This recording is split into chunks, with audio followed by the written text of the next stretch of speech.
¿Qué tal? Buenas noches. Bienvenidos al estudio de esta semana, la porción de Tetzabé, que se traduce como ordenarás. Y en la primera parte vamos a estudiar el primer capítulo de este libro que se llama La Kabbalah de Shimon Halevi. Aquí, antes de empezar la primera unidad, pues viene el árbol sefirótico. Y más que nada lo que quiero, ya lo hemos visto muchas veces el árbol sefirótico. Aquí están las 10 sefirot, las esferas, las emanaciones de la divinidad y los senderos, las líneas que unen a una esfera con otra son los 22 senderos, asociados cada uno de ellos con los 22 arcanos mayores y con las 22 letras del alfabeto hebreo. Algo peculiar en este árbol es que están los nombres de las esferas en hebreo.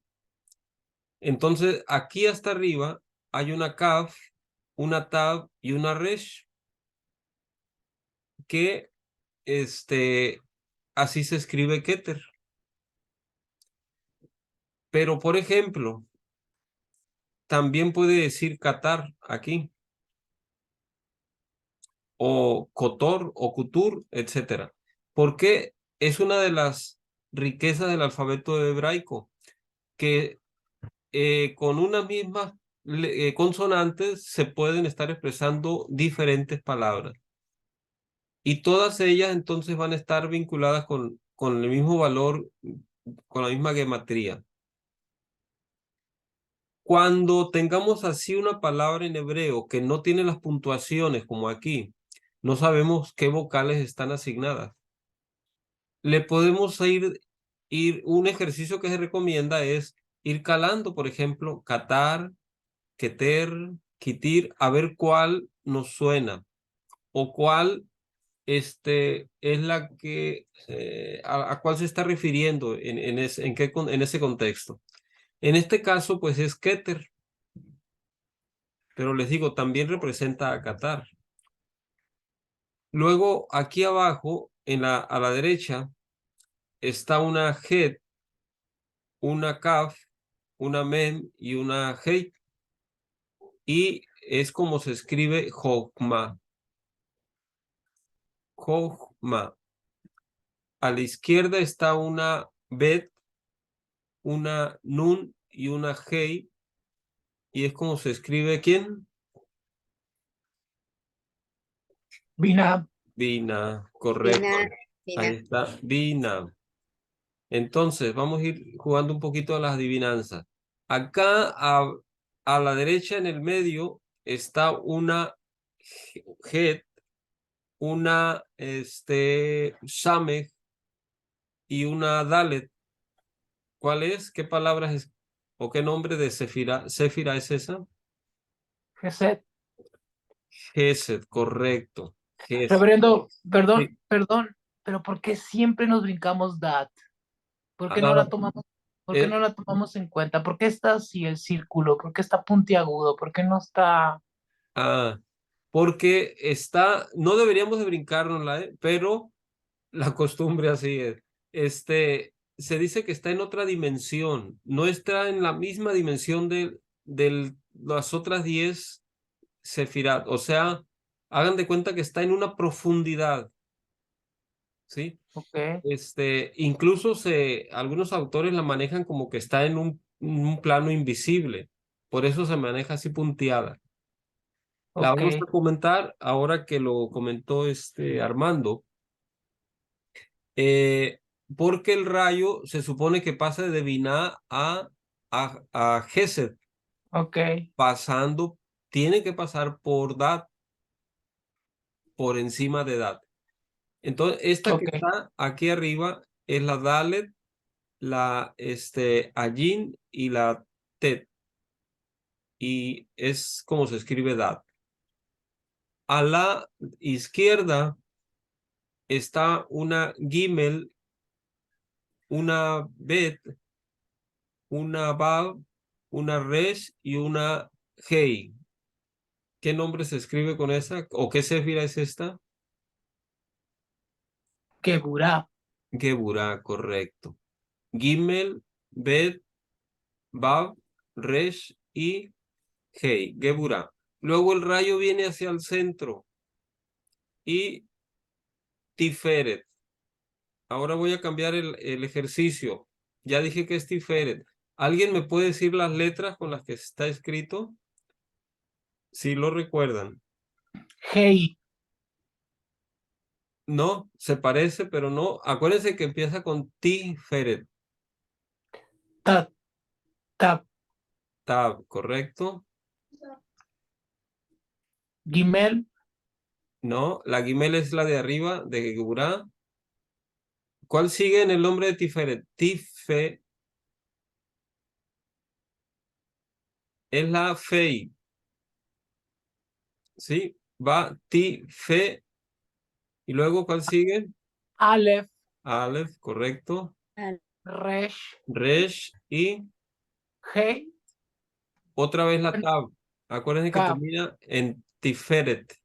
Es la misma la inicial y la final. Tiferet. ¿Sí? Luego el rayo viene acá a la izquierda. A ver, ¿de dónde viene? Ya me extravié. Así, así, así, así. Ah, no, viene aquí a la derecha. A la derecha. Esta es Netza. Netza. ¿Qué letras son? Nan, La Nun, Num, Nun, correcto, Nun. Ayin. allí, Allí, correcto. No es allí, ¿Mande? no es allí. ¿Cuál es? Netza. Sai. Ah, Sa, es la Sad, Sade. Sadi. Es la Sade, ¿sí? Entonces, ¿y la última? Hei. Hey, correcto. Así se escribe Netza. A la de izquierda, Jod. A ver, Celeste ya nos había abandonado y ya está regresando. A la izquierda, Jod. ¿Cuáles son las letras? Hei. Hey, Bab. Resh. La última, Es Dalet. Dalet, correcto. Hey, Bab y Dalet. Acuérdense, termina en D, Jod. Bueno, para las dos últimas vamos a cambiar el ejercicio. Esta es Yesod. Son las letras Yud, Samech, Bab y Dalet. Yesod. ¿Qué planeta se asocia aquí a Yesod? ¿Y qué características? Yesod, creo que el subconsciente está relacionado a Yesod. Sí, La luna. correcto. La luna y el inconsciente. Correcto, las emociones también. Y hasta abajo está Malkut, nuestro reino, con Mem, Lamed, Lamet, Kaf, Ba, Nun, sí, Nun, no, es Bab Bab, y Tab, Tab. Malkut. Ok, este está asociado con la tierra, el mundo de las concretizaciones. Bueno, podemos ir comentando muchas cosas, pero para que no se nos vaya mucho tiempo, quiero que veamos este material. Un minutito, lo voy a centrar aquí. Ahí está. Entonces, el tema es la manifestación.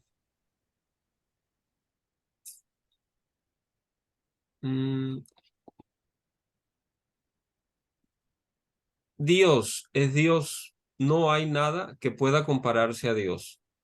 Dios es Dios. En Kabbalah, el Dios trascendental se llama Ayin. Ayin significa nada en hebreo. Pues Dios está más allá de la existencia. Allí no está ni abajo ni arriba, tampoco es ni movimiento ni inmovilidad. Allí no está en ningún lugar. Dios es la nada absoluta. Allí Sof significa sin fin.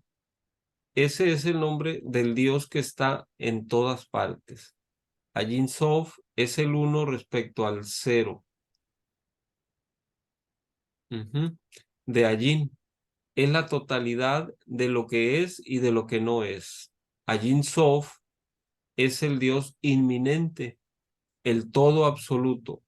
Ain Sof no tiene atributos porque estos solo pueden manifestarse dentro de la existencia y la existencia es finita. Todo esto está más arriba de Keter. ¿Sí? Son las regiones donde se representa al creador con sus cualidades infinitas, atemporales, inmanifestadas, etcétera, antes de Keter. Es decir, lo que era en la esencia antes de empezar la contracción para llevar a cabo la creación.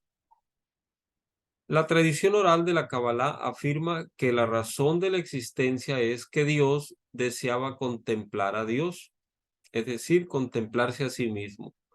Hubo, pues, previamente una no existencia en la que, según la tradición escrita, el rostro no contemplaba al rostro.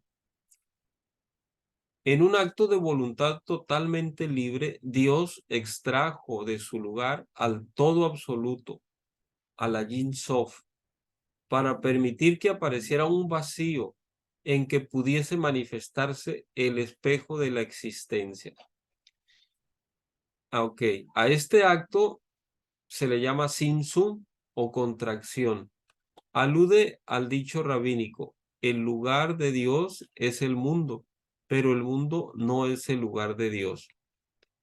Es decir, cuando era la nada, el absoluto, que no había existencia, la única manera de que Dios creó, hizo la creación por efecto de su voluntad, pero la única manera de hacerlo era generando un vacío para poder que se manifestara ahí la creación.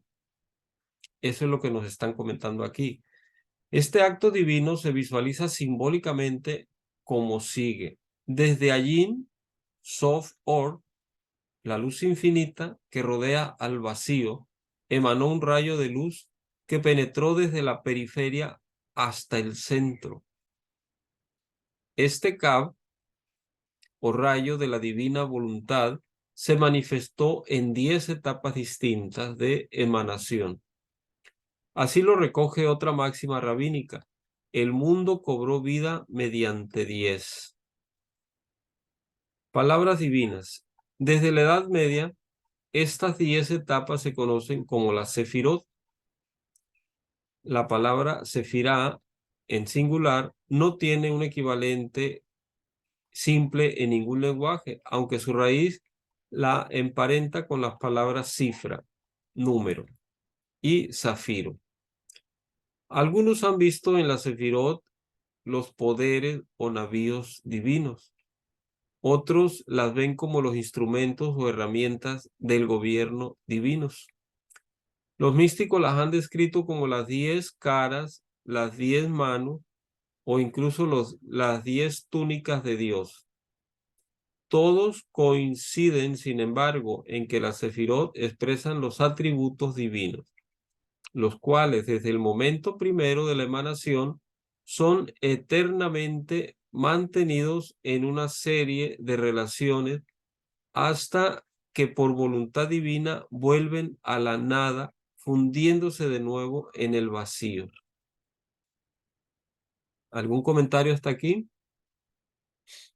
La idea es ver que nos va despertando esta lectura, estos comentarios y y aportar también los comentarios. Es muy común que a partir de un comentario se generen otros y se enriquezca el estudio. Entonces, dice, las relaciones entre las sefirot, antes de continuar, fue algo brusco en este caso la llegada a la sefirot, porque hubo todo un proceso más amplio, ¿no? Mucho más amplio, pero aquí nos dicen muy brevemente que después de esa contracción, Dios se manifestó a través de 10 cualidades. Las relaciones entre las sefirot se rigen por 3 principios divinos no manifiestos: los esplendores ocultos, Saksajot, la voluntad primordial, la misericordia y el rigor o justicia.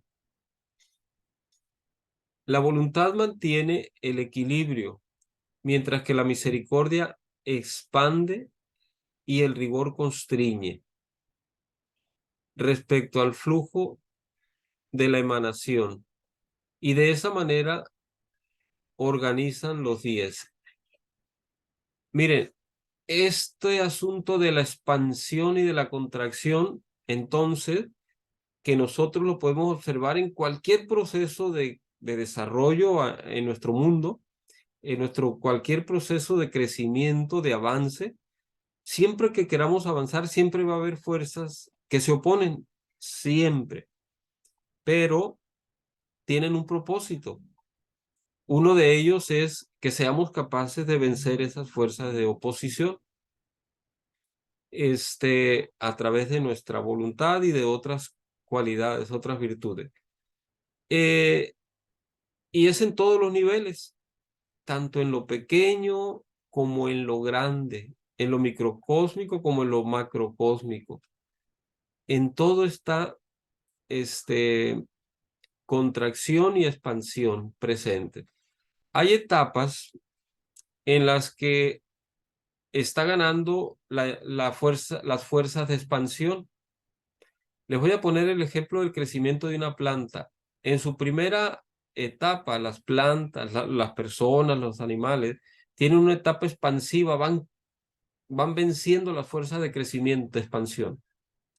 Pero siempre están ahí las otras también, ¿eh? Llega un momento en que se equilibran esas fuerzas y el crecimiento continúa por inercia, porque ya va avanzado, el desarrollo continúa, pero llega una etapa de madurez en que las fuerzas de restricción o de constricción superan a las de expansión, y entonces los sistemas llegan a su máximo crecimiento. Hay una curva muy típica, muy familiar en el estudio de los crecimientos, se llama curva sigmoidal o sigmoidea, o logísticas también, que es como una S acostada. Empiezan de un tamaño inicial muy pequeño, van creciendo aceleradamente y luego llegan a un nivel máximo de crecimiento. Eso es en general para todos los sistemas en desarrollo. A ver dónde me quedé, porque me dice, la voluntad mantiene el equilibrio, mientras que la misericordia expande y el rigor constriñe. Aquí están ya los 3 pilares del árbol sefirótico, sin que se comente, ¿no? Respecto al flujo de la emanación, atributos divinos según un arquetipo específico. La pauta así establecida es el modelo en el que se basa todo aquello que está llamado a manifestarse. Se le ha denominado la imagen de Dios, pero se le conoce más generalmente como árbol de la vida. Cada séfira se manifiesta a su vez bajo la influencia de una Saksajot en particular. ¿Recuerdan que dijimos que era Saksajot o Saksaot? ¿No? Aquí está arribita. ¿Dónde quedó? Más abajito. Más. Aquí está. Esplendores ocultos. ¿Sí? Ok, entonces dice, cada céfira se manifiesta a su vez bajo la influencia de una de las Saxaot en particular. Así pues, el flujo que manifiestan las 10 sefirot puede visualizarse como el movimiento en zigzag del rayo del relampagueante. Desde la posición central, equilibrio, hacia la derecha, expansión, y transversalmente hacia la izquierda, constricción. ¿Qué quiere decir hasta aquí? Que todos los procesos de creación, de manifestación, siguen una cantidad de expansiones y contracciones. Cada vez que el rayo va a la derecha, el proceso expande. Cada vez que va a la izquierda, el proceso constriñe. Y así sucesivamente, hasta que termina su materialización. Dice, así pues, las Saxaot conforman las 3 líneas verticales del diagrama del árbol de la vida, conocidos como los pilares. El del equilibrio, la gracia, la voluntad, que está en el centro, la misericordia, la fuerza activa, la expansión a la derecha, y el de la severidad, el juicio o el rigor, la forma pasiva de constricción a la izquierda. Son arquetipos universales. Las relaciones expuestas en el árbol sirven de base a la totalidad de la existencia. Así pues, las prioridades de la sefirot, las propiedades de la sefirot pueden considerarse en términos de cualquier rama del saber. Así, mientras que su definición básica es la de atributos de Dios, pueden ser definidas en términos de experiencia humana, porque nosotros también estamos moldeados en la imagen de Dios. Este método antropomórfico es común en la Cábala y en otras partes, y se aplica libremente como lenguaje simbólico a partes de la metafísica que no pueden explicarse por puras abstracciones. ¿Algún comentario hasta aquí?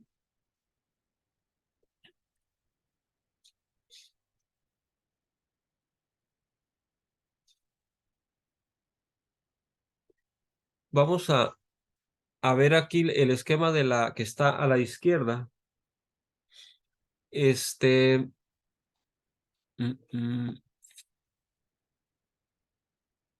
Ok, nos habla de la primera manifestación.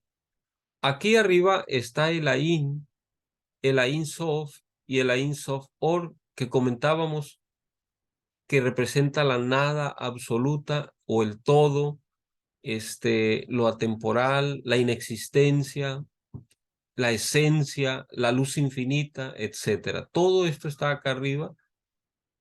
De Keter, aquí en este punto superior de la circunferencia está Keter, que es la corona. Y posteriormente se viene bajando ese rayo luminoso, condensando en forma alternada en expansiones y contracciones de izquierda a derecha, etc.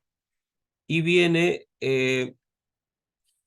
generando emanaciones diferentes en cada céfira. Después de Keter es Jogma, que habla de la sabiduría divina. Luego Binah, que habla del conocimiento o el entendimiento también divino. Gesed, la misericordia, a la derecha. Geburah, que es el rigor, el juicio, la severidad, a la izquierda. Tiferet, en el centro, la belleza. Netzah, a la derecha, eternidad. Jod, a la izquierda, reverberación. Yesod, en el centro, fundamento. Malkut, el reino. Y línea de luz, vacío, Este es el sin zoom, es el rayo zigzagueante y la contracción. Bueno, ¿hay algún comentario hasta aquí?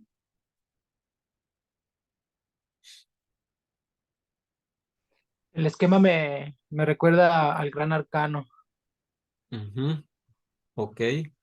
un poco me lo recuerda, sobre todo porque acabo de leer también el propósito psicológico, paralelismos entre la cultura hebraica y sánscrita, y el maestro hace unas analogías bastante interesantes pero con bastante sentido, porque pues así como aquí en la cámara nos hablan del rostro y cómo este cuerpo es un símbolo en realidad, también es parte de la tecnología esta cabalística, y el maestre hace analogías donde, por ejemplo, para el maestre dice que Keter, Jodma y Binah son el Chuchuma, Ida y Pingala, Ujú, y que están representados en el cuerpo. O sea, Ida es el orificio izquierdo y Pingala es el derecho. Y el Chuchuma es pues por donde es justo esta eh, línea del centro, ¿no? Esa analogía hace el maestre, ¿no? ajá. Entonces, es muy interesante cómo, a pesar de que son culturas diferentes, hay paralelismos. Sí, definitivamente. Muy buen comentario, Armando. Gracias. Definitivamente, em, en realidad, cada cultura antigua tiene su, digamos, que su ciencia o sus técnicas para sus nomenclaturas, para describir los procesos, estos procesos de la creación, de la manifestación, de la evolución espiritual del alma, del ser. Pero en esencia, todas describen lo mismo, todas. Si nosotros revisamos el budismo, vamos a encontrar líneas similares con otros nombres, otros términos. Si revisamos el hinduismo, si la cultura egipcia, etcétera, la que revisemos, todas contienen la misma esencia. Bueno, lo que quiere decir, ¿qué quiere decir? Que hay un trasfondo en todas ellas, más bien hay un mismo trasfondo en todas ellas. Incluso Eh, las mesoamericanas, perdón la interrupción, reverendo, nada sí, más adelante. he estado reflexionando mucho respecto a esta venida pues, incluso los mismos libros de historia de estos personajes, Bernal Díaz del Castillo y toda esta gente que venían con Hernán Cortés, que ellos hablan, incluso nosotros en la escuela nos enseñan de que una de las debilidades, por decirlo de una manera, de los mexicas o de los aztecas era de que ellos estaban esperando a Quetzalcóatl, Ujú, que lo pintan como pues una persona pues, incluso blanca, barbada, y que es como pues, para lo que nosotros es un maestro, ¿no? claro. Físicamente hablando. Y me llama la atención de que quizás en la sabiduría mesoamericana ellos ya estaban esperando, porque ya la cábala estaba establecida. Ya cuando llegaron los europeos, ya venían judíos convertidos al catolicismo o al cristianismo por conveniencia o no sé, pero ya traían la tradición, ya la cábala ya estaba. Entonces pienso de que probablemente ya en la sabiduría mesoamericana tolteca ya había un conocimiento. Bueno, ya es una reflexión mía, ¿no? Pero quizás no sea tan descabellada pensar que también aquí ya había una especie de paralelismo también con todo esto. No, es que definitivamente lo ha habido. La cultura maya, azteca, todas las culturas de aquí mesoamericanas o anteriores, tienen sus bases espirituales altamente asentadas. o sea, las construcciones de las pirámides. Hay mucha información que precisamente atestiguan esto. Miren, a Quetzalcóatl se le considera como un alto iniciado también de esta cultura, así como es considerado, digamos, Buda allá en Oriente, Mahoma, etcétera, etcétera, incluso Jesús el Cristo, pero era en nuestra época y en nuestro territorio. Hay una historia bien interesante, les voy a platicar brevemente. Cuando lo recordé porque ahorita comentaste algo, Armando, cuando venían los españoles a la conquista de América, se dice que los habitantes de aquí ya sabían de esa avenida, los estaban esperando. Y esto no es una historia, ¿cómo se llama? O tradicional. Esto no está en los libros de historia, pero hay escritos, digamos, ocultos que manejan estas versiones. Se dice que los guerreros de aquí podían vencer a los que se llaman escuadrones que venían de allá de España. Los podían vencer, pero ellos sabían que tenían que dejar mezclar las razas, porque sabían que la raza de aquí estaba en una etapa ya de decadencia, iba a llegar a su máximo. Y si ellos vencían, esto iba a acabar pronto. Entonces tenían que dejarse mezclar las razas para que continuara el proceso de evolución. Y bueno, es parte de lo que comenta esa historia. Hay otros detalles más, pero eso es uno de los hechos que vienen ahorita al caso. Y entonces, así son todas las culturas de la antigüedad. La inca también, en Perú, en cada lugar del mundo. ¿Alguien más quiere comentar algo?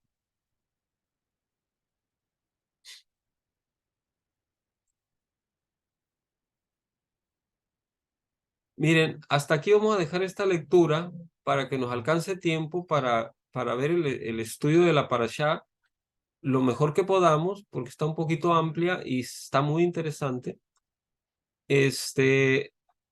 Nos vamos a quedar aquí en la primera sefirá de este material. Ya sabemos que está aquí después de haber visto el símbolo este esquema. Bueno, entonces voy a cambiar de material, pero si alguien tiene comentarios acerca de su lectura de los versículos de esta porción, adelante, ¿cuál fue su impresión? ¿Cuál fue lo que le llamó la atención? Algo que quieran compartir.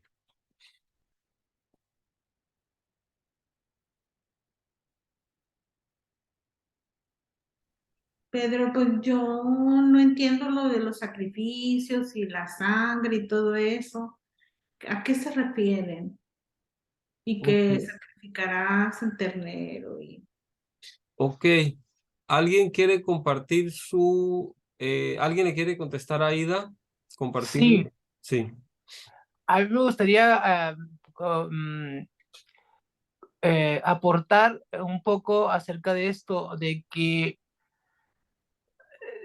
no, no, obviamente es literal, pero también está el otro sentido, ¿no? El sentido sot, el sentido secreto de todo esto. Entonces, cuando hablamos de matar el carnero, es cuando entra la astrología, porque el carnero es el primer símbolo, el primer signo zodiacal que va a entrar ahora el 21 de marzo, con la primavera. Y su palabra clave es yo soy, que obviamente tiene mucho que ver con esta cuestión egoica, ¿no? La personalidad con la que tanto estamos identificados, pero no porque seamos malos o algo así. Yo ya lo digo por mi experiencia, ¿no? Pero es por lo que vemos, ¿no? Es lo que nomás vemos esto, lo de afuera, pero realmente adentro hay un corazón, unos pulmones que no los vemos, pero sin ese laboratorio, sin el hígado, sin el páncreas, sin esta anatomía que no vemos, no podríamos vivir. Entonces, cuando por lo que dice el Sot del Zohar, es de que estamos hablando de eso, de autosacrificarnos, pero el ego, así lo entiendo yo. Así, por lo menos así lo estoy tratando de ver y tratar de llevarlo a mi verdad. Sí, Los toros es Tauro. Ajá, sí, ajá. Roberto, hasta ahí. Sí, gracias Armando. Sí, mira, efectivamente, una de los significados que le podemos encontrar es este que nos comenta Armando, muy acertado. Nosotros internamente, en nuestro interior, estamos constituidos, tenemos toda la rueda zodiacal dentro de nosotros, todos los 12 signos, el carnero, el tauro, los peces, todos, todos, todos.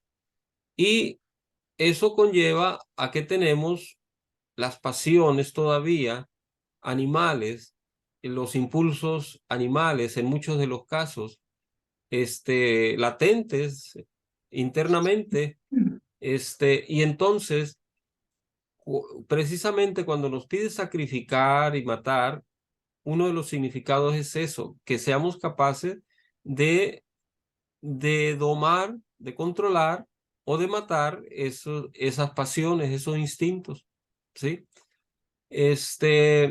Y curiosamente, en esta parashá vamos a ver que una de las cosas que se le pide a Moshe es negarse a sí mismo. No lo dice la Torah en ninguna parte, pero vamos a ver que es algo que tiene que hacer Moshe. Si ustedes observaron, en esta porción no se menciona nunca el nombre de Moshe. Es la única porción del Éxodo donde no se menciona el nombre de Moshe, porque se le está pidiendo una negación de sí mismo. Hagan de cuenta que tiene que estar negando su Aries, como dice Armando, su yo soy, ¿sí? Porque es la única manera de que Hashem, el Padre, le otorgara los atributos para bendecir, ¿sí? Para poder bendecir al pueblo de Israel. Lo vamos a ver más adelantito eso, pero por ahí va el asunto, Aida. ¿Alguien más quiere comentar algo al respecto?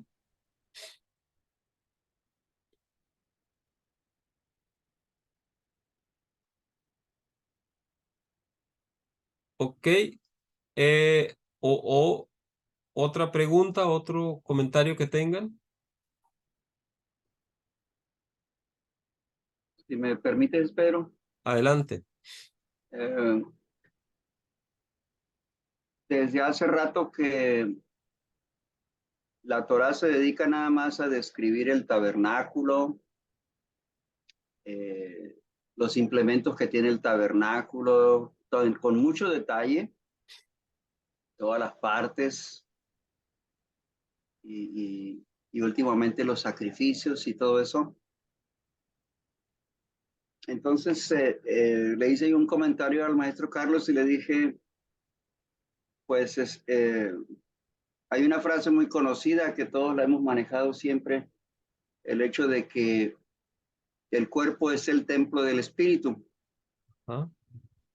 Entonces, de ahí es muy fácil, le digo, relacionar que cuando habla del tabernáculo y de todos los adornos del tabernáculo se está refiriendo al cuerpo humano. Y me dice, sí, el tabernáculo es el cuerpo. Ahora me dice, hay que relacionar todos los detalles del tabernáculo con el cuerpo humano. Ahí va a estar lo difícil, ¿eh? Ok, Y relacionarlo pues significa ir interpretando astrológicamente, como dice aquí el hermano, o con la simbología que uno vaya aprendiendo poco a poco. claro. En cuanto a los sacrificios, pues parece como si estuviera relatando algún sacrificio de los aztecas o de los muy sangriento, ¿no? Ajá, Pero al menos yo alcanzo a relacionar ahí. Muchas veces nos han dicho los maestros que sacrificio quiere decir oficio sagrado, así es. ¿eh? Ujú. Sacro. Y Ujú. una como pista también, sin llegar yo a interpretar completamente a lo que se refieren ahí los sacrificios, pero una pista puede ser que en la sangre está contenido el espíritu. ¿Cómo? Entonces, ¿La cuando se sangre habla qué? de sangre y Ah, sí. eso, Ujú, sí, sí. está hablando también del espíritu. Ajá, Por eso, no sé si los mormones o hay un grupo que no acepta transfusiones ajá. Uno de ellos. porque Ujú. contiene el espíritu de la otra persona y eso. Entonces, realmente, así la redacción literal está un poquito más alejada del significado secreto que nos tratan de decir ahí. Ajá, Hay una parte donde dice, ofrecerás un sacrificio en la mañana y otro en la tarde. así. Desde el punto de vista de oficio sagrado, digo yo, bueno, en el Arram se tiene la disciplina en la mañana de la ceremonia y en la tarde la meditación. Esos pueden ser los oficios sagrados a los que se puede Efectivamente. referir, ¿no? Efectivamente, de hecho, esta porción termina diciendo que Aarón encenderá las luces por la mañana y también por la tarde. Por la tarde. Y se refiere a, y quemará incienso. Okay. Y se refiere a eso precisamente, a las actividades que tenemos. Cada cultura en su época, ¿no? Nosotros, como las tenemos ahorita, son la ceremonia cósmica que realizan los maestros por la mañana o los antenajes que hacemos nosotros y por la tarde nuestras meditaciones. Eso es precisamente.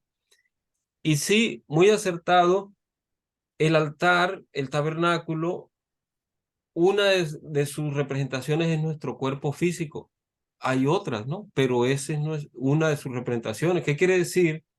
Que esta porción nos está dando, esta y la anterior, nos están dando las indicaciones de cómo construir y cómo manejar nuestro templo, Uh-huh. ¿sí? Nuestro tabernáculo. En este caso muy específico nos habla mayormente de cómo vestir al sacerdote, Aarón, al Cohen, Gadol, pero ese también es un sacerdote, es nuestro sacerdote interno, ¿sí? Nuestra parte más elevada de nosotros mismos que va a ser capaz de guiar conforme a las leyes divinas, espirituales, al resto de nuestro ser. ¿Sí, Francisco? Un comentario rápido también. eh, Recordemos que en las iglesias antiguas, la iglesia, el edificio, tenía la forma de un cuerpo. Era bueno, incluso la cruz. Ujú. La cruz viene siendo los dos brazos, la cabeza y el cuerpo hacia abajo, porque no es una cruz equilibrada, es una cruz más larga hacia abajo. Y las iglesias antiguas así las hacían también. La misma, la catedral de aquí en Culiacán, por ejemplo, tiene esa forma. Así es. Y donde está el altar es donde queda la cabeza, Ujú, tiene sus dos alas laterales que son los brazos y donde van las bancas, ese vendría siendo el cuerpo. ujú, ujú. Y Correcto. además también, aquí en la catedral están los animales Ah, sí, del zodiaco. así es. Ahí están representados con los 4 evangelistas. Los 4 Muy evangelistas. interesante ahí. La cruz fija. La cruz fija, sí, niegan la astrología, sin embargo, ahí la tienen plasmada en el mismo edificio. Así es. Correcto.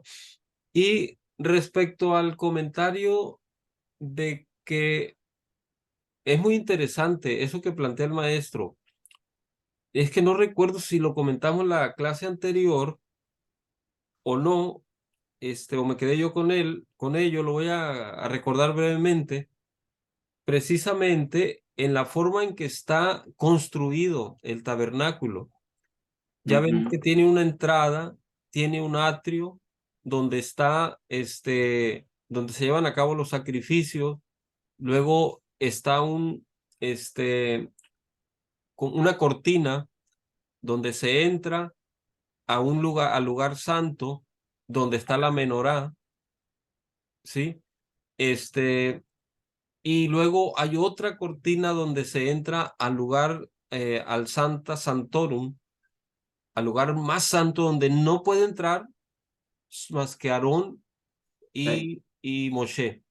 Y es donde está el arca, y donde se manifiesta Hashem, ¿sí?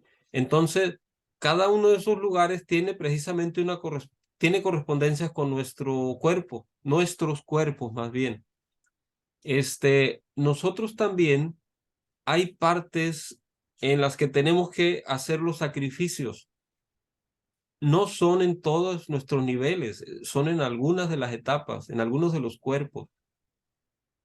Luego hay otra parte donde se tiene que encender la menorá, es decir, donde tenemos que encender nuestras luces, nuestros chakras, por ejemplo, ¿sí?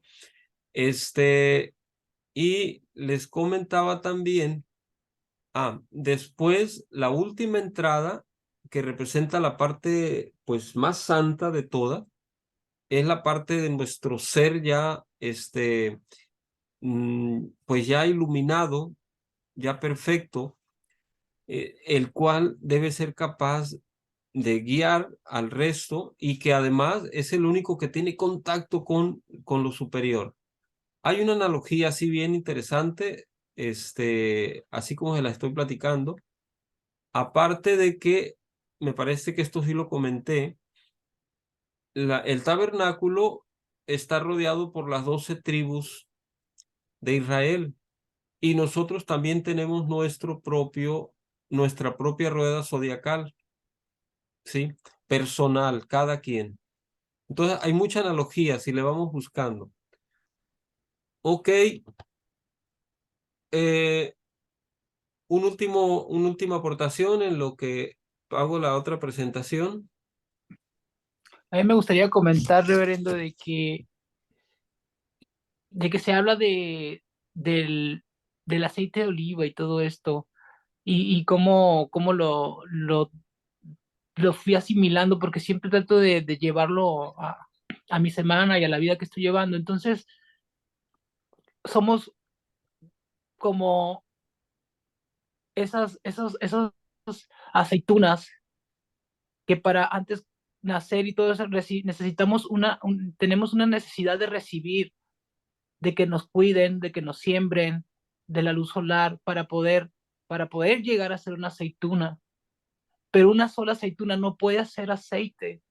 Entonces necesitamos unirnos para entrar en ese proceso de exprimirnos, pero entre todos, y lograr cierta sabiduría para poder arrojar esa luz que, que, que todos tenemos. Entonces, respecto a esto, lo del tabernáculo que se viene viendo desde la parasha pasada, es innegable que el sentido el sentido secreto de eso es efectivamente el cuerpo, nuestro cuerpo.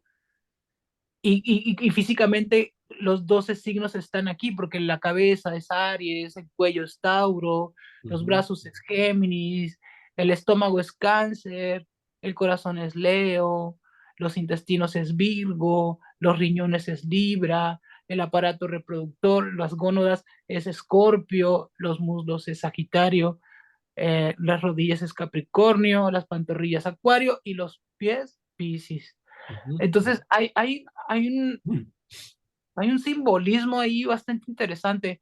Incluso el maestre en esta parashá también hablan mucho del sacerdocio, ¿no? De los sernos sacerdotes y todo eso. Y coincido totalmente de que es algo, una cuestión interna, que es yo digo que es el alma, ¿no?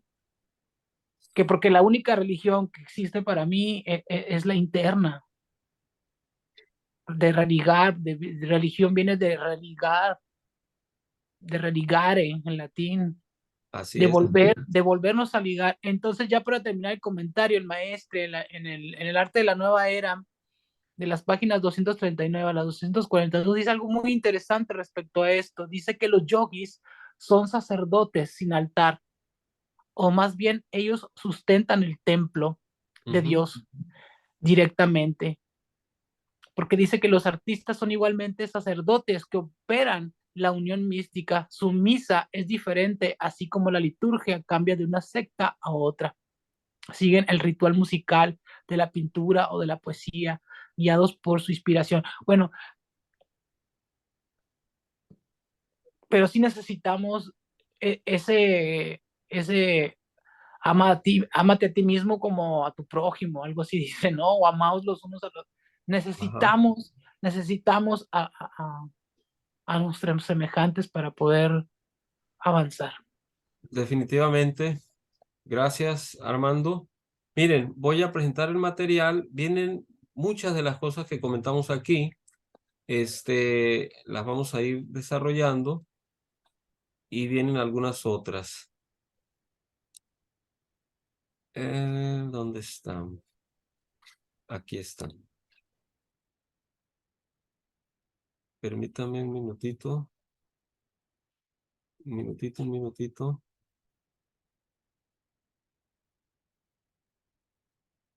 A ver, se está atorando esto. El material que mandaste hace rato, Pedro, fue nada más una página. Sí, nada más Ah, ok. para Nada más para sembrarles aclarar. la inquietud.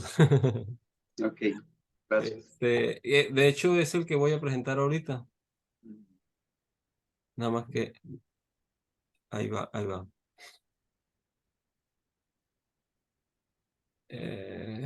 Acá está. Ya se mira. Ya. Sí, Ok.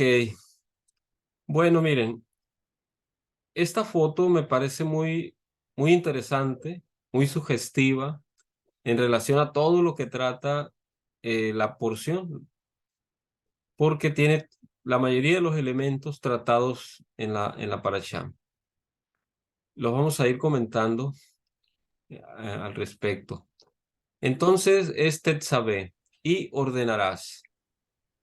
Por ahí la tengo marcada en azul porque estuve viendo la correspondiente palabra en hebreo de la que viene y tiene algunas otras interpretaciones ligeramente diferentes, pero se puede prestar a otros significados, pero lo vamos a dejar en ordenarás. A los hijos de Israel que te traigan aceite de oliva puro para encender una luminaria perenne, las lámparas del candelabro. De entrada aquí hay mucho simbolismo. Ya sabemos que los hijos de Israel representa al pueblo de los iniciados, a la comunidad de iniciados del mundo.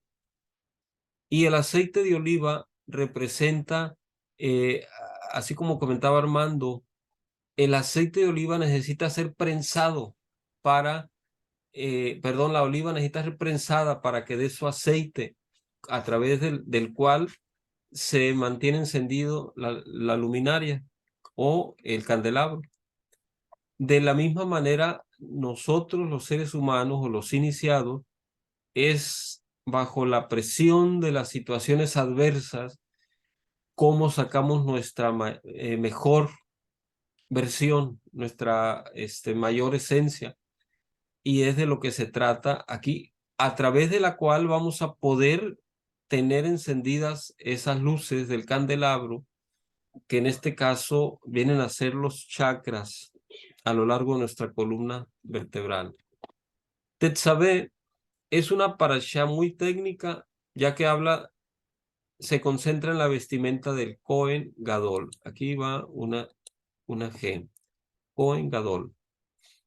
Desde el Génesis encontramos referencia a las vestimentas. ¿Saben qué? Voy a comentar algo aquí porque no está escrito y es muy probable que se me pase.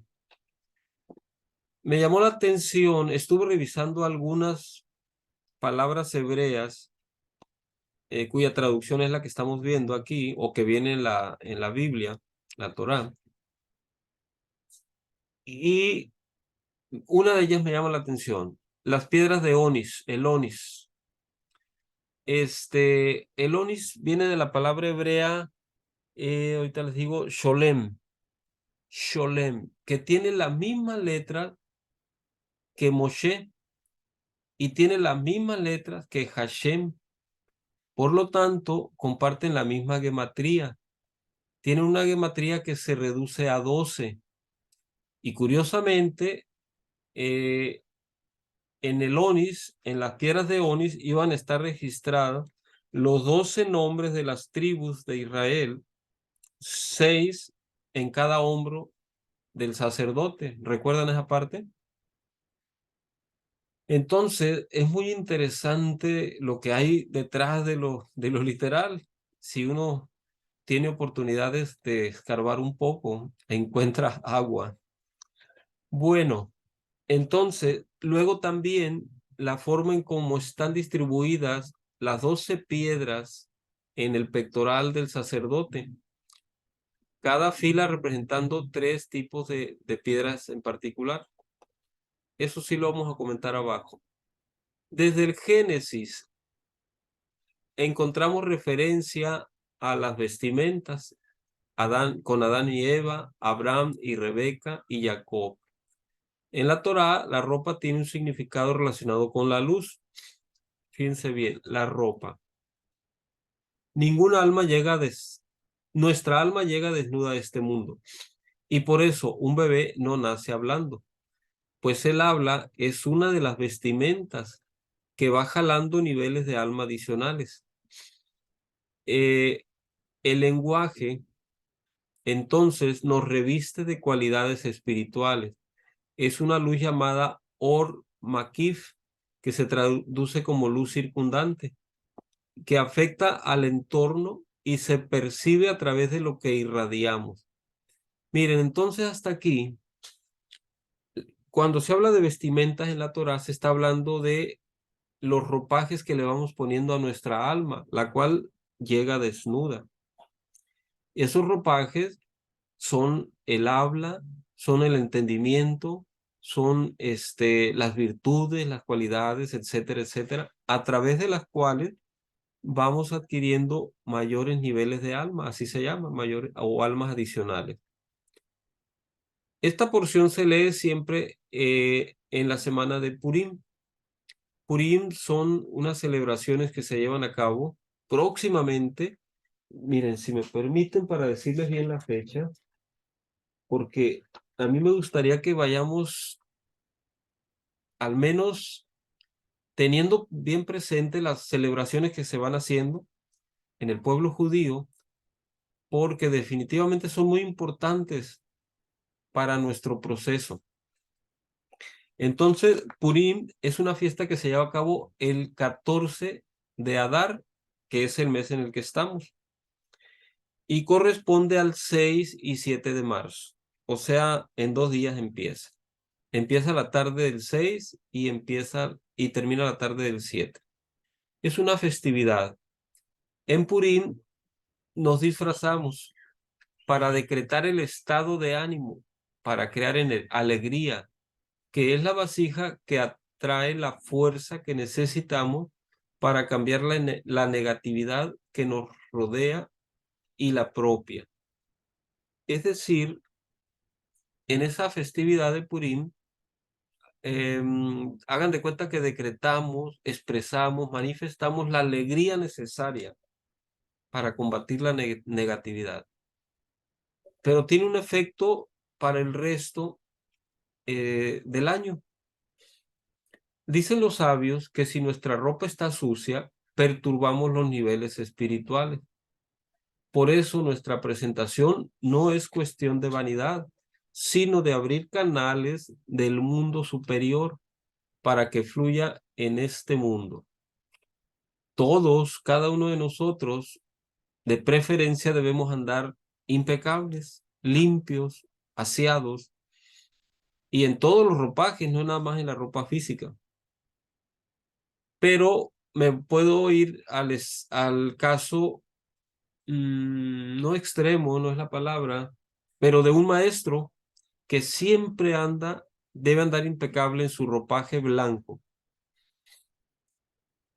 Pero también nosotros, no únicamente los maestros.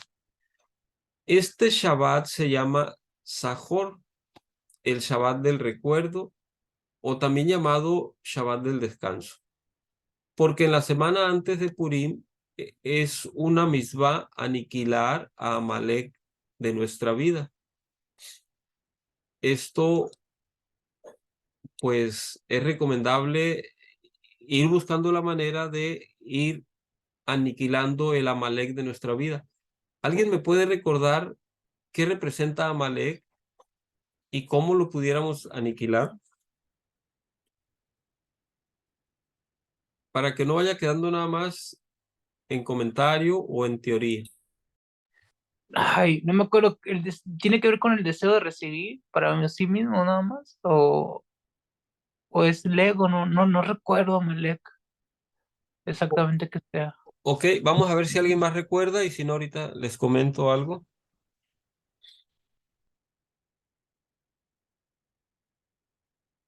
Bueno, Amalek, recordemos que históricamente es un personaje muy poderoso que apareció cuando el pueblo, después de que el pueblo judío había atravesado las aguas del Mar Rojo y que se dirigían ya a las tierras de Canaán.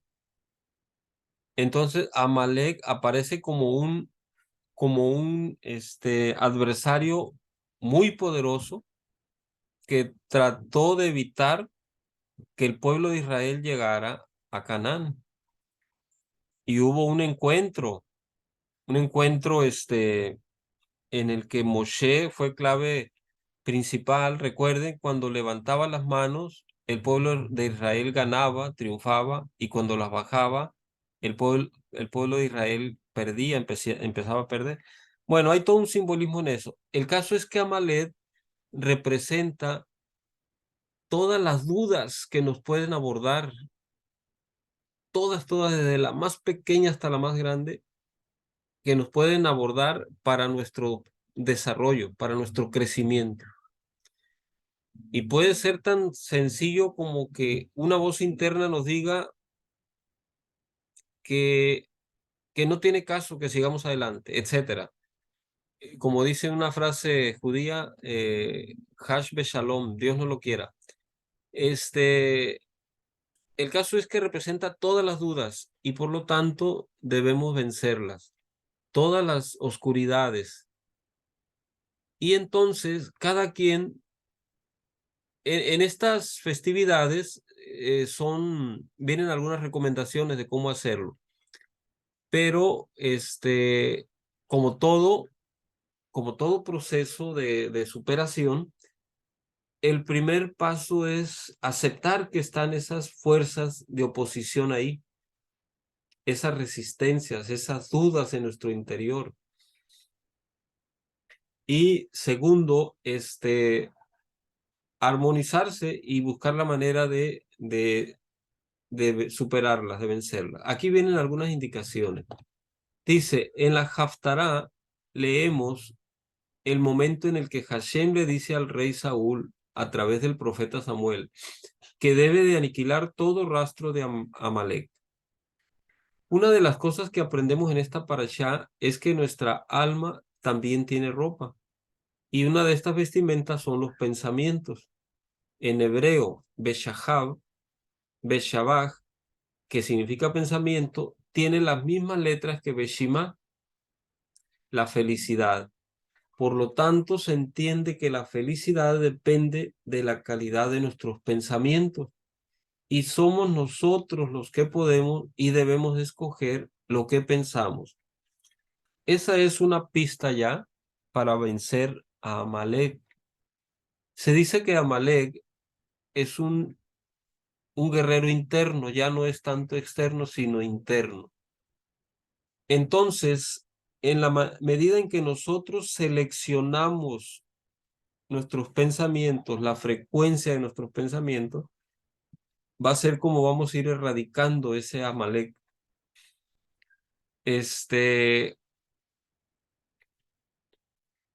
Si tenemos pensamientos positivos, de optimismo, de fe, de confianza, de seguridad, todo lo demás se va a ir aminorando por sí solo. Y no permitir que ninguna incertidumbre, ningún miedo, ninguna duda, ningún comentario nos quite de nuestro propósito, de nuestro camino, de de nuestra luz interior. Lo mental es una entidad muy fuerte que nos domina. La única manera de bajarle su poder es la anulación del sí mismo. Esta porción comienza diciendo, Ve ata tetzabe et benei Israel.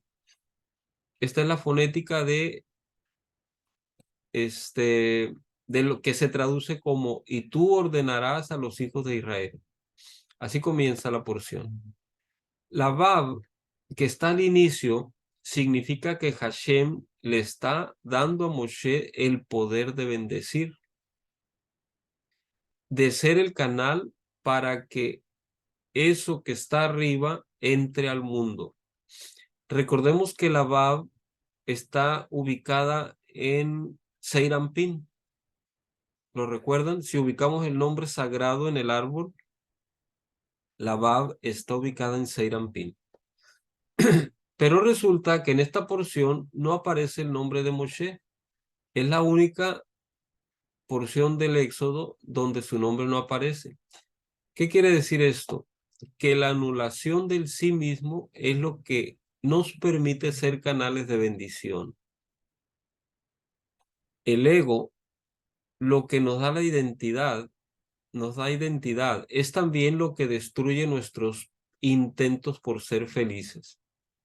La humildad, que es el abandono del orgullo, es lo que nos permite ser felices de verdad. El ego en general solo nos da una sensación de triunfo sobre el otro, sobre los otros, pero al final quedamos vacíos, porque no es un logro verdadero, no es un logro real.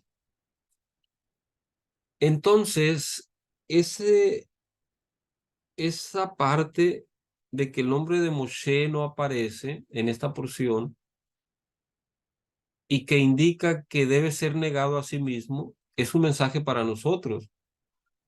En la medida que asilenciemos nuestro ego, es como va a ir apareciendo nuestra verdadera esencia, ¿sí? Nuestra capacidad de bendecir todo lo que nos rodea.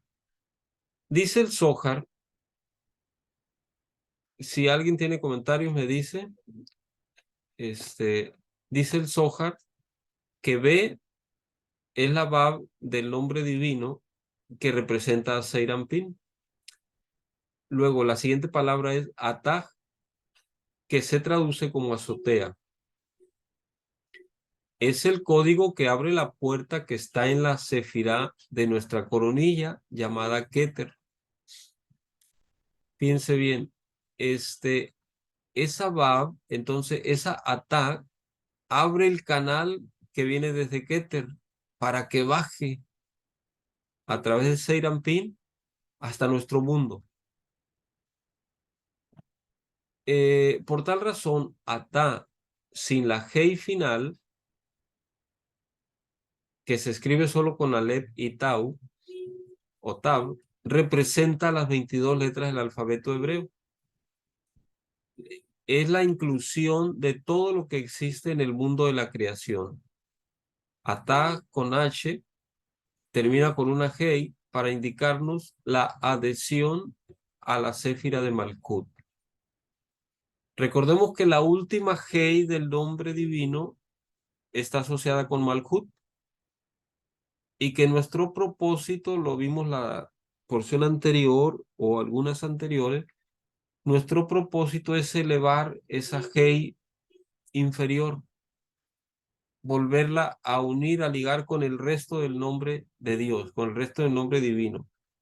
Lo que significa es integrar todo nuestro árbol sefirótico, nuestra Malhut con Seirampin y Seirampin con los mundos superiores. No sé si me voy dando a entender. Si no me dicen.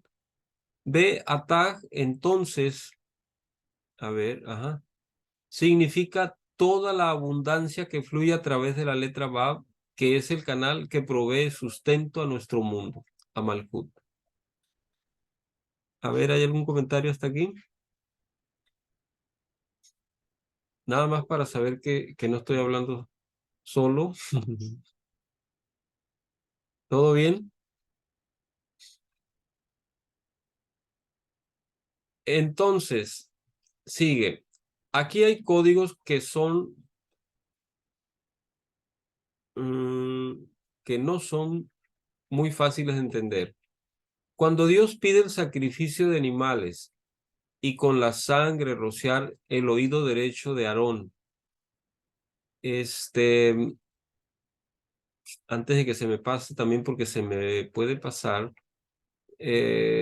en relación a algo, un comentario que hizo Francisco, la sangre tiene que ver con la espiritualidad, con la vida superior, y ya ven que por aquí se pide también que se rocíe de sangre el altar, hace alusión a eso. Lo digo porque Aida preguntó algo relacionado, por si no le quedó claro. Rociar la sangre significa llenar el altar con la esencia espiritual. Entonces dice, y es que el oído derecho, vamos a ver aquí que tiene que ver con la hemisferio cerebral derecho también, con el entendimiento.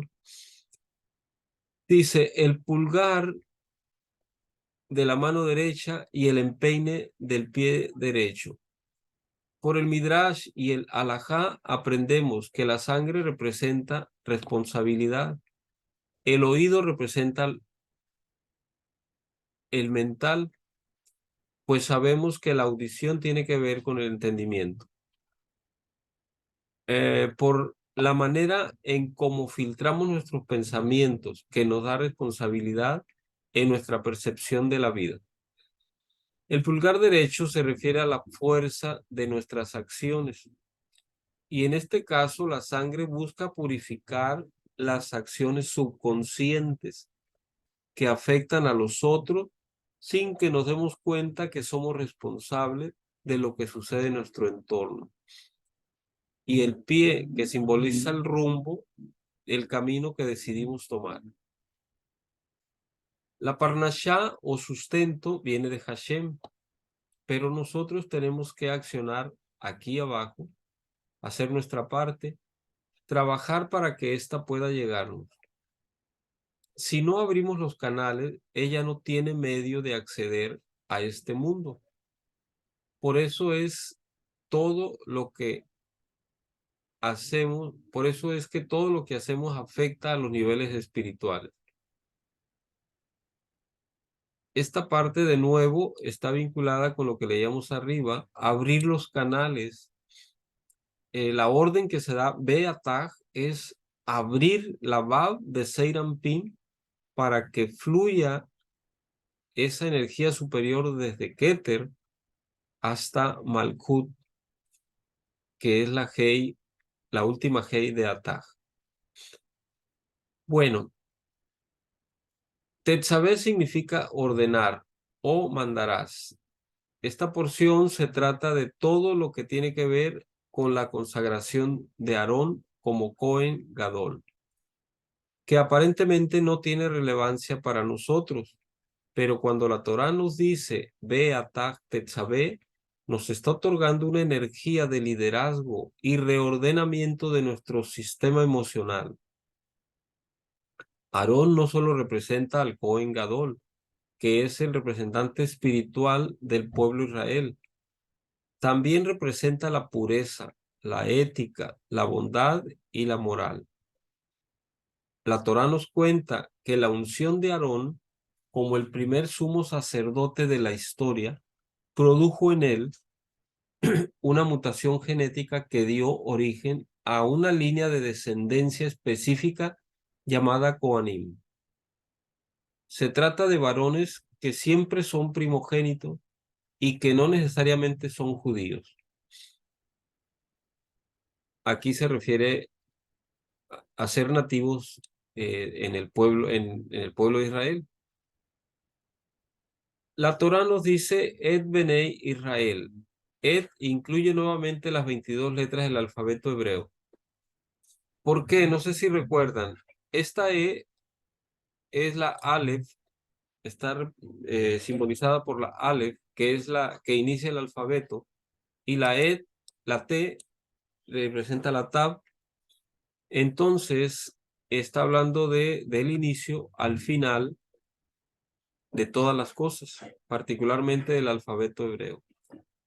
Pero básicamente nos dice que la energía de Binah o el creador está presente. Y los hijos de Israel se refiere al nivel Ruach del alma. En conclusión, la manera de lograr que este sustento de la Bab descienda a nuestra vida es a través de la limpieza o purificación de nuestras emociones, cuando elevamos nuestra vida y nuestro mundo.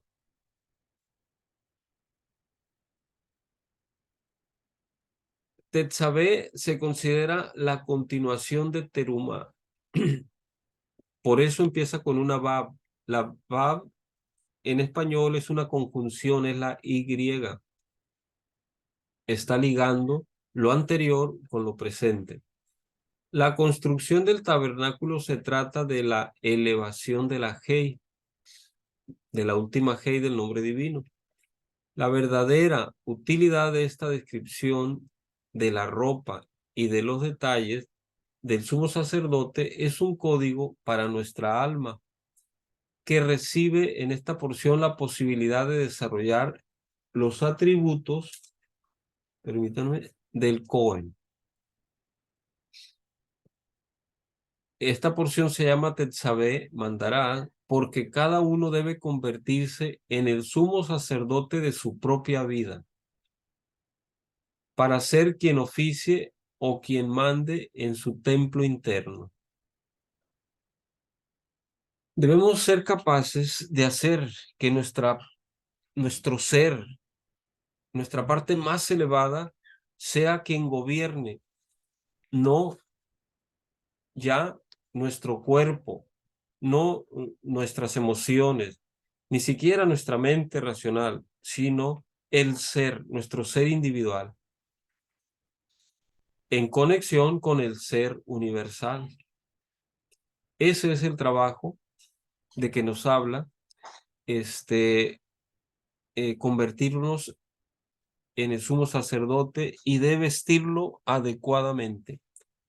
Otra vez, ¿qué quiere decir vestirlo adecuadamente? Llenarlo de pensamientos adecuados, llenarlo de lenguaje adecuado, llenarlo de virtudes. Pueden ser artísticas, pueden ser de cualquier tipo. Se trata de transformar la conciencia de individualidad que nos divide. Recordemos que al salir de Egipto, Dios le dijo a Moshe que no debía aceptar a los Erev Rab dentro del grupo que él guiaba. Los Erev Rab es un grupo que, bueno, esto se traduce como las multitudes mixtas. Se dice que era la gran mayoría, ¿eh? Se dice que en su mayor parte eran egipcios que en apariencia habían sido convertidos al judaísmo, pero no estaban completamente alineados con la tradición judía. Entonces Hashem le dice que no los incluya, pero Moshe sí los incluye. Dice, Moshe, como tantas veces lo hizo, desafió a Dios y decidió incluir a todos, argumentando que los hebreos no serían testigos creíbles de los milagros del Creador para liberar al pueblo de la esclavitud. En cambio, los enemigos, los que molestan y los que desafían la autoridad, sí son testigos de los que nadie dudará. La lección que hay detrás de esto es que es fácil darle luz a los que son iguales a nosotros, pero la verdadera luz la podemos revelar cuando lo que nos rodea, los que nos rodean, son personas y situaciones adversas a nosotros mismos. Fíjense, incluso ¿qué palabra usa? Ese desafío de Moshe hacia Dios, tiene un mensaje importante para nosotros. Sí, que el verdadero desarrollo de nuestra luz no es, no es con las personas que ya tienen luz, vamos a decirlo de otra manera, sino con con las personas y con las situaciones que no tienen luz o que no nos proporcionan luz. Ahí está el verdadero trabajo para nosotros. Bueno, el estado de pureza se logra a partir del caos y del control que podemos ejercer sobre ello. Respecto a esto, hay varios comentarios interesantes de que es muy común que en estados de crisis es cuando uno a veces produce situaciones más asombrosas. A mí personalmente me ha sucedido, lo comentaba en la mañana en el grupo con el maestro, que mi trabajo me exige ser productivo, ser creativo y otras actividades que desarrollo, pero me he dado cuenta que a veces cuando estoy en alguna crisis o en alguna presión es cuando surgen cosas muy interesantes. Y hubo otros hermanos que opinaron cosas muy similares, muy parecidas. Entonces hay algo de verdad en esto, de mucha verdad. ¿Todavía no hay comentarios?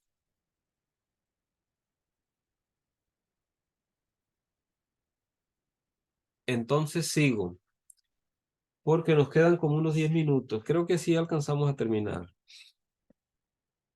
Mientras estemos vivos, cada uno tenemos un banco de luz que espera ser revelada.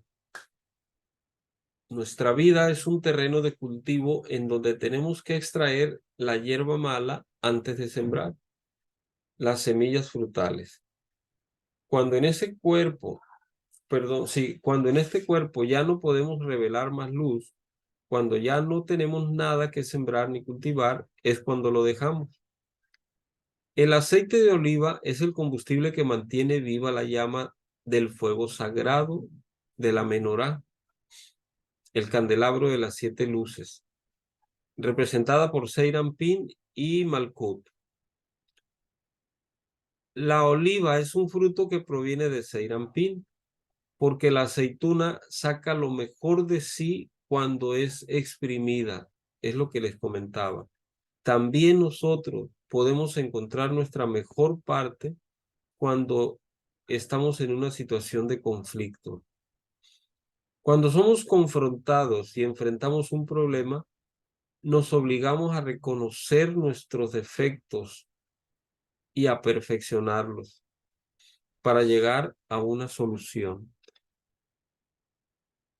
De la misma manera, como el aceite deja una marca en un pedazo de tela porque se enraiza en las fibras de ella, Asimismo, es la presencia divina que está enraizada en el ruaj de cada uno, que es la inclinación al bien. La manera de acercarnos al Creador, la manera de reducir ese espacio que nos separa de Él, es atrayendo gotas de ruaj a nuestra vida para cuidarlas como el mayor de los tesoros. ¿Recuerdan qué es el ruaj? ¿A qué se refiere esto de atraer gotas de ruaj?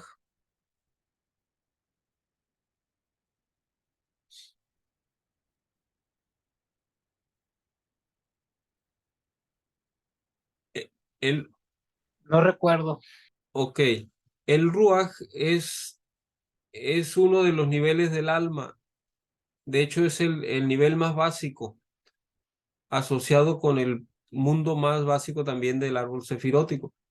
Los tres más conocidos son el ruaj, luego nefesh y luego neshama, que es el nivel más elevado. Entonces, se refiere a esto, los niveles del alma. El aceite de oliva era prensado en frío y en la primera prensada, por ello salía claro y dorado. Para poder traer misericordia a nuestras vidas, para facilitarnos un mejor masal, que no es otra cosa que oportunidades de éxito que pueden presentarse en nuestra vida. Tenemos que quitarnos la negatividad, lo cual nos acerca a la santidad que está latente dentro de nosotros. Fíjense, quitarnos negatividad es como quitarnos conchas, cáscaras, capas que nos obstruyen a nuestra verdadera esencia, a nuestra luz interna. A esto se le llama prensar la clipa, tal como se prensa la oliva. Fíjense, se va viendo entonces el significado de la oliva, de prensar la oliva, de extraer el aceite para obtener el aceite. En otras palabras, se trata de reducir la clipa, de prensarla, porque nos enseña la Kabbalah que la clipa nos proporciona el combustible para hacer el esfuerzo de crecer espiritualmente. De allí la relación con el aceite de oliva, como el combustible para encender, la menorá, que representa a Seiranpin y a Malkut. A mí en lo personal se me hace muy interesante cómo la Torá, a través del simbolismo de las olivas, de exprimirlas para sacar el aceite y prender la menorá, que debe estar encendida continuamente, nos está hablando de extraer nuestra verdadera esencia más profunda, de romper esas cáscaras, esas clipá que las encierran, para mantener encendidas esas luces, esas luminarias de nuestro interior. ¿Quién levantó la mano? Ah, Francisco. Adelante.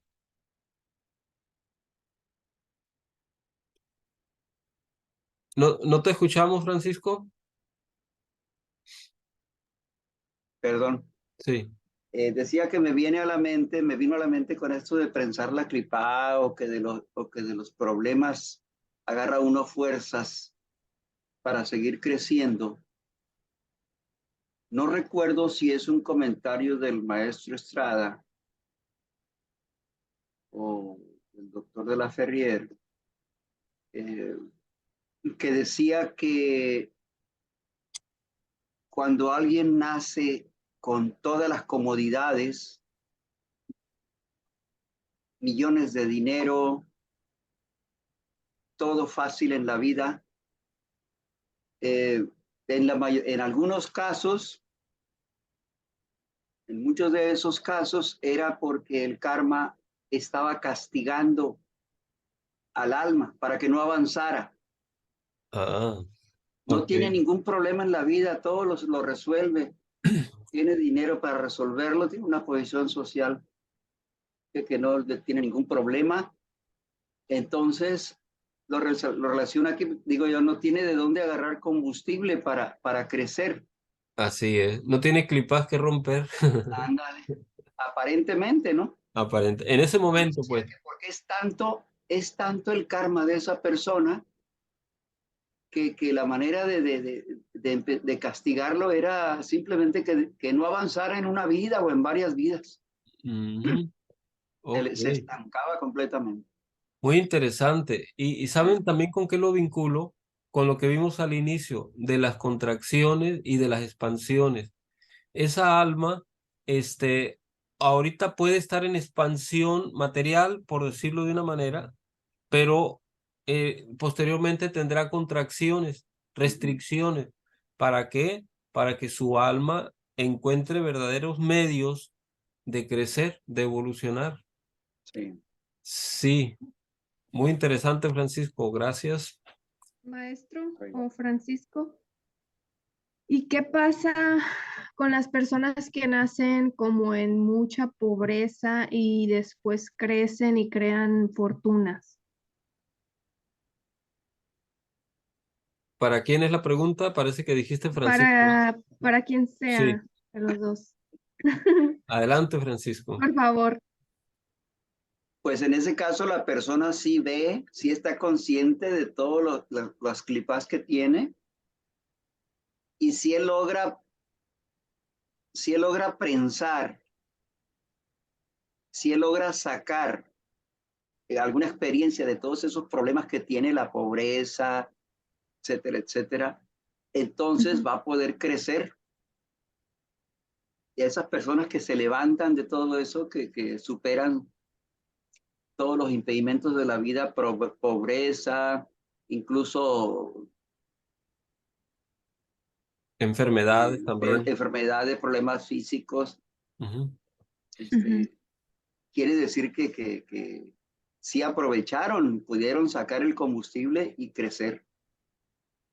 Se O supone sea, es que válido, pues. ajá, Sí, sí, sí, Ok. así completamente. es. De hecho, un comentario a lo que se les llama a los hijos de Israel, que son los iniciados, nosotros debemos pasar por todo ese tipo de situaciones, por todo ese tipo de experiencias, carencias de todo tipo, de salud, económica, de afecto, de lo que quieran, pero es con el propósito de prensar las clipas, de que salga el aceite. Sí, sí, Celeste, Sí, muchas gracias. claro o no. Ok, bueno, se los comento porque cuando les vaya a tocar alguna experiencia de ese tipo, porque a todos nos va a tocar, recuerden que es a propósito de parte de la vida, de parte de la divinidad, nos está poniendo en estas situaciones de conflicto, de crisis, para que saquemos lo mejor de nosotros mismos. Wow. Ok, continuamos. Creo que sí vamos a terminar. Me quedé aquí. Para crecer espiritualmente.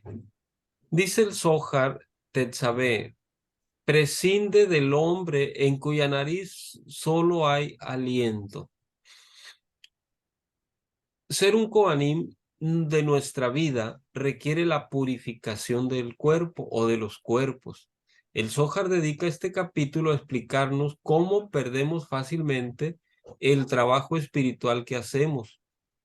Dice, cuando el Creador creó al hombre, Él lo hizo con una imagen superior e insufló en él un espíritu sagrado que consiste de 3 niveles, Nefesh, Ruach y Neshama.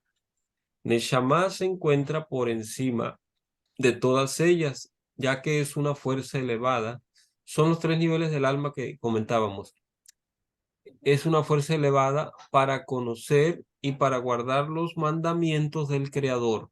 Hagan de cuenta que Neshama es la parte que nos está conectando con lo supremo, con lo superior. Y de hecho es la parte que sube cada noche a ganar luz y regresa cada mañana. Ya que es una fuerza elevada para conocer y guardar los mandamientos del Creador.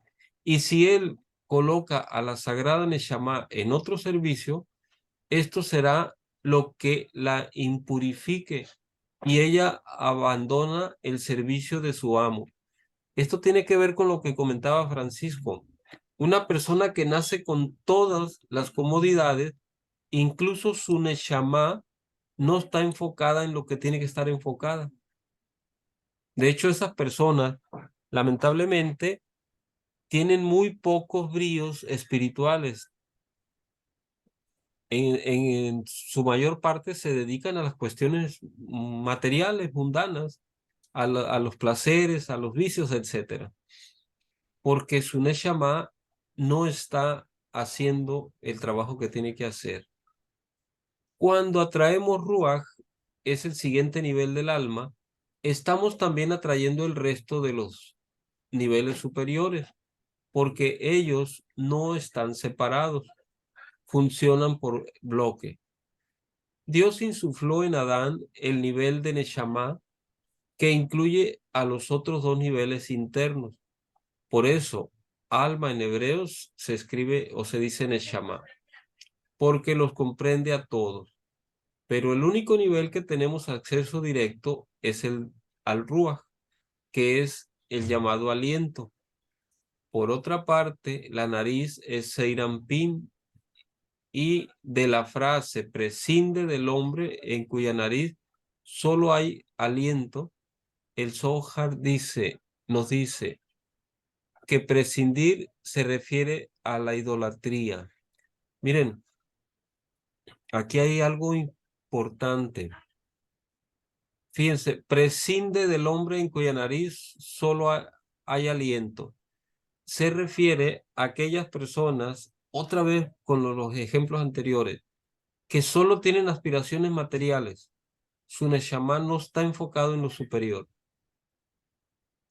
Y por lo tanto, pues pueden ser o muy, debe haber muchos intereses materiales, puede haber mucho, ¿cómo se llama esto? Mucha avaricia, mucha codicia, etcétera. Puede haber muchas situaciones. Pero particularmente el Zohar dice que se trata de prescindir de la idolatría. ¿Cuál idolatría? En este caso, idolatría a la materia, idolatría al dinero, al poder, al sexo, etcétera, etcétera. A todo aquello que nos desvía de lo superior. En Cábala, la idolatría se identifica como aquello a lo que le otorgamos nuestro poder. Si nosotros nos enfocamos únicamente en el dinero, ahí estamos otorgando el poder. O únicamente al sexo, ahí estamos otorgando el poder. Al poder, etcétera. Y también yo agrego que aparte de otorgarle el poder, es aquello que nos desvía la atención de la Shejina. La Shejina es la presencia divina. Esto se los ejemplifico con el caso de Jacob. Cuando Jacob, después de muchos años, iba al reencuentro con su hermano Esab, después de haber sido un triunfador y muy próspero en la tierra en las otras tierras, creo que era, bueno, no recuerdo el nombre, él dudó porque llevaba miedo de reencontrar a su hermano Esab por los antecedentes que había habido entre ellos desde pequeños. Particularmente Esab decía que lo iba a buscar para matarlo. Entonces, Jacob temió, llevaba miedo a pesar de que sabía que la Shejina estaba con él, que la presencia de Dios estaba con él. Él dudó y empezó a otorgar sobornos, a ofrecer sobornos a Esab. Se enfocó más en Esab que en Hashem. en la fe en Hashem. Y fue por ello que el ángel lo hirió, pudo herirlo en un talón, no sé si recuerdan. Eso fue una idolatría. Él bajó el poder de Hashem, en lugar de enfocarlo en Hashem, lo enfocó en Esab, en su hermano. Bueno, hasta ahí. De todas las transgresiones que hacemos cotidianamente, hay una que extirpa el nivel de Ruach, que tanto nos esforzamos en conseguir, y se trata del enojo o la cólera. El Sitra Achra, que es lo opuesto a la divinidad, que también se le conoce como Malhut sin corona, viene a nosotros a través del enojo. Permítanme, tiene otra traducción aparte de lo opuesto a la divinidad. El Sitra Achra, no, ese es lo correcto. Algunos lo traducen como inclinación al mal, pero no es la mejor traducción. Dice, viene a nosotros a través del enojo, y todo lo que nos pasa con el enojo, lo que nos molesta. Se trata de los botones oscuros en nuestro sistema emocional, en donde Satán presiona cada vez que obtenemos una gota de Ruach para robarla. ¿Qué quiere decir esto? Cada vez que nosotros adquirimos un nivel más de Ruach, de alma adicional, Satán está listo, el oponente, las fuerzas oscuras están listas para presionarnos los botones que saben que nos van a hacer que bajemos de nuevo, que nos van a hacer caer. El más peligroso de todos es cuando estallamos en ira, en cólera, en agresividad, porque esto nos baja por completo nuestros niveles de alma. Aquí viene, ese hombre en cuya nariz solo hay aliento, devora a la sagrada Neshama y la impurifica con su enojo, ya que ha caído en la cólera, y su alma es reemplazada por su cólera. A ese hombre se le considera un escenario de donde actúa la idolatría. Entonces, es muy importante tomarlo esto en cuenta ya, tenerlo presente, tener conciencia de ello, y cada vez que vayamos a estallar en cólera o en ira, recordarlo, respirar profundamente y sobre todo pensar que no es lo que más nos conviene estallar en cólera, en ira, porque inmediatamente damos el poder a las fuerzas oscuras. Sí, Francisco. Disculpa que te interrumpa, nada más es para recordarte que nos pasamos 10 minutos, creo que había dicho que alguien se tenía que retirar. Ay, ya me pasé, Tomar en correcto. cuenta el tiempo. Sí, gracias, Francisco. Una disculpa, pues entonces hasta aquí llega, y el resto ya queda poco, lo checan ustedes. Es media página. Ah, mira. Una disculpa. Es media página, pero la ven ustedes para no embromarnos más. Y si hay comentarios de lo que vimos y de lo que resta, yo espero que los viertan en el chat para que no quede nada pendiente. Nos mandas este material, ¿ah? Sí, claro. Gracias. ¿Algún comentario en lo que vamos despidiéndonos?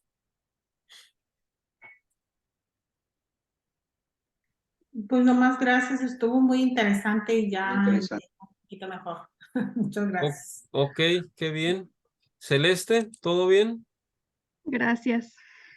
Sí, y siempre son las sesiones muy aclarizadoras, ¿no? Ok, La verdad es que yo también andaba confundida con los simbolismos. ok, muy bien. Entonces, nos vemos la siguiente semana. Muchas gracias por sus aportaciones, por su asistencia.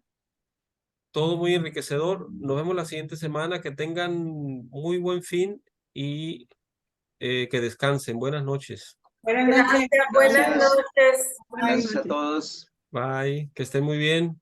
Igual, adiós. Ya no falte, Celeste.